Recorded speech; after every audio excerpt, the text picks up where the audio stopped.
আমাদের নবী বলেছেন, যদি কেউ বলে সুবহানাল্লাহি ওয়া বিহামদিহি, যার মানে সকল গৌরব এবং সমস্ত প্রশংসা আল্লাহর, তখন আল্লাহ বেহেশতে সেই লোকের জন্য একটা খেজুর গাছ রোপণ করবেন।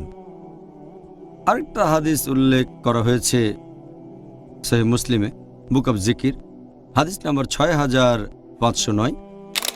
আমাদের প্রিয় নবী মুহাম্মদ সাল্লাল্লাহু আলাইহি ওয়াসাল্লাম বলেছেন যে কেউ যদি বলে সুবহানাল্লাহি ওয়া বিহামদিহি, সকল গৌরব এবং প্রশংসা আল্লাহর, এটা যদি 100 বার বলে, তাহলে রোজ কিয়ামতের দিনে এর চেয়ে ভালো আর কিছুই থাকবে না।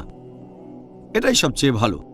যদি না কেউ একই রকম দোয়া অথবা এর চেয়ে ভালো কোনো দোয়া করে।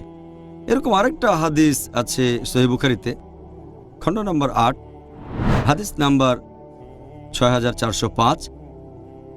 আমাদের প্রিয় নবী মুহাম্মদ সাল্লাল্লাহু আলাইহি ওয়াসাল্লাম বলেছেন, যদি কেউ এটা বলে সুবহানাল্লাহি ওয়া বিহামদিহি, সকল গৌরব এবং প্রশংসা আল্লাহর, এভাবে 100 বার বলেন, তার পাপ ক্ষমা করা হবে, এমনকি যদি তার পাপ সমুদ্রের ফেনার সমানও হয়।